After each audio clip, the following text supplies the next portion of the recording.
If your snatch is inconsistent, typically one of these three positions show some clear fundamental errors or have broken down somewhat through these positions. Today, I'm going to zoom in on these three key positions, show some common errors alongside how to remedy them to then build some more consistency in your snatch. And while doing this, I'm going to show some clear breakdowns through my positional playbook. If you want to look through it yourself, you can get it free in the link at the top of the description, and has over 50 positional do's and don'ts for the snatch, clean, and the jerk. So we're going to look at the start position, the above knee position, and the power position, and how we can link these three together to provide a fluid sequence throughout the lift with as little technical deviation as possible. Let's start with the beginning, the start position. And this is where people can already go wrong because they treat it just as a static checklist. Chest up, hips here, arms long, back tight. And then they think it looks good just before liftoff, so it must be correct. But it's only correct for you if you can maintain that position as you start that first pull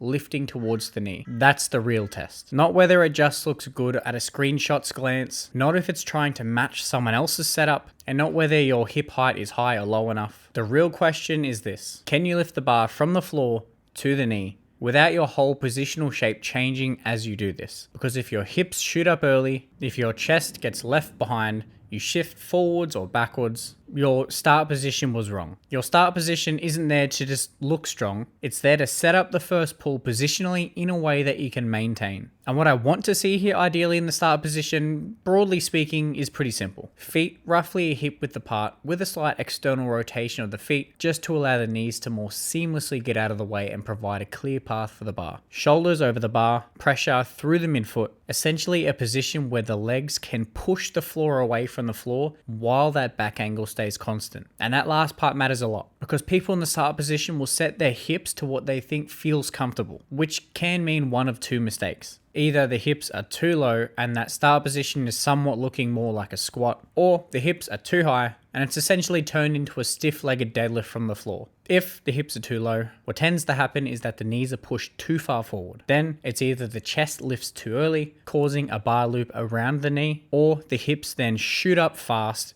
causing the pressure in the foot to shift back into the heels. On the other side, if the hips are too high, you usually lose leg drive and the posterior chain takes over early, creating then a disconnect as you go in towards the second pull. Neither is ideal. The goal is to create a start position which seamlessly transfers into the first pull. So if you want a simple way to think about it, it's this: set up in a position that you can maintain until the knee. If you can't preserve the relationship between the shoulders, the hips, and the feet in the first portion of the lift, the issue then usually started before the bar has even left the floor. And that brings us to the second position, the knee position, or just above the knee. As someone called, myself included, the hang position. If the first pull was solid, the bar was lifted by pushing the legs through the floor, and the positions are held, the above knee position tends to take care of itself. But if the first pull is wrong, that's when compensations start to show up already. Now, what should the bar look like just above the knee? Very little should have changed. That's the key. At the knee, nothing dramatic should have happened yet. Same back angle, shoulders still over the bar, pressure is still through the midfoot, and the bar has simply been lifted to just above the knee using the legs. And this position right here is where people get impatient. They want the lift to start happening too early. They want to accelerate too soon. They want to open up with the shoulders too soon. They essentially want to get to that explosive finish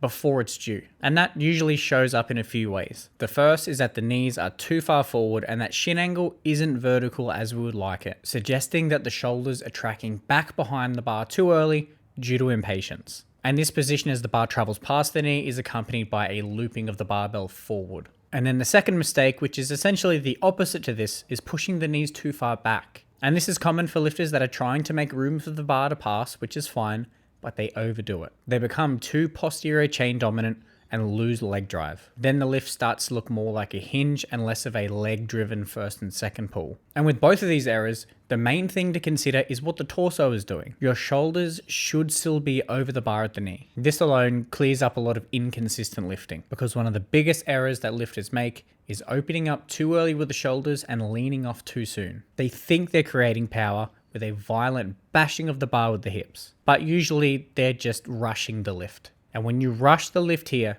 you're essentially taking away the platform you need in this next and last position, which is the power position. And when you rush the lift here, you essentially take away that platform that we need for the next phase. But before we go on to this, to summarize the above knee position, simply I would say this. Shoulders should be over the bar still, shins vertical, midfoot pressure, relaxed arms, and engaged lats to keep the bar close. Now, let's move on to the third position here, the power position. And this position, just as I said before, people think the power position is just about smashing the bar with the hips to produce power, leaning back as hard as possible, or even extending for as long as possible. The power position is about finishing vertically with the legs and then getting under afterwards. That's the real job. This is where maximum force is expressed through the floor. The body and bar are rising together. The arms are still doing their job properly here, which means not taking over early, letting the legs do their job. And the lift is transitioning upwards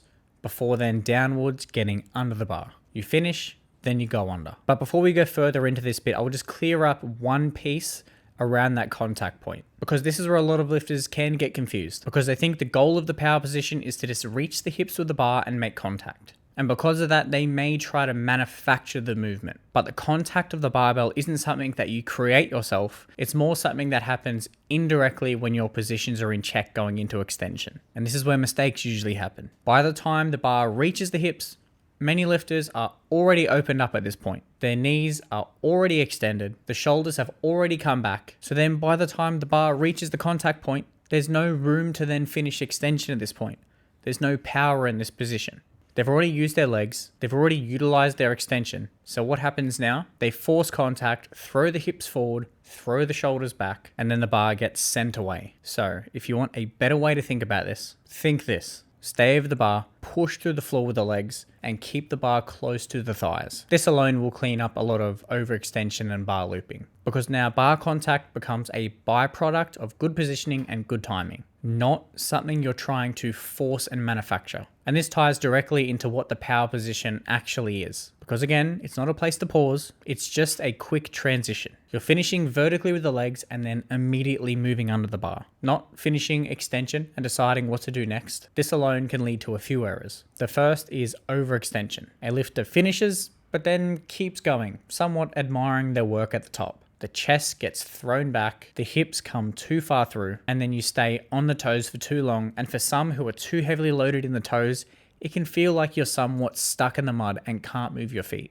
Then instead of finishing vertically and keeping the bar close, the barbell then drifts away. So a better way to think about the power position and beyond, finish tall, then go under. Don't finish and extend more or try to pull the bar up with the arms. Finish and pull under aggressively. Now, more often than not, when the power position or say the above knee position looks off, it's easy to address that specific portion of the lift, but likely it is that way because of something that happened prior in the lift. If the start position didn't set you up properly, then the first pull would typically have some deviations and compensation already. And if the first pull has such deviations this early in the lift, then you can see how the inconsistency then follows and even magnifies as the lift continues. Then once you're under more weight, more fatigue or pressure, you can see how your lifts won't end up looking and feeling the same. Most people are trying to fix the end of the lift, and a lot of the time, not fixing the root issue that's causing these mistakes. If you'd like to look deeper in these positions yourself, then I advise you pick up my free positional playbook, which is in the link at the top of the description below. And of course, if you want to go deeper into developing your weightlifting technique, I'll leave 2 videos here that YouTube has suggested will help you further.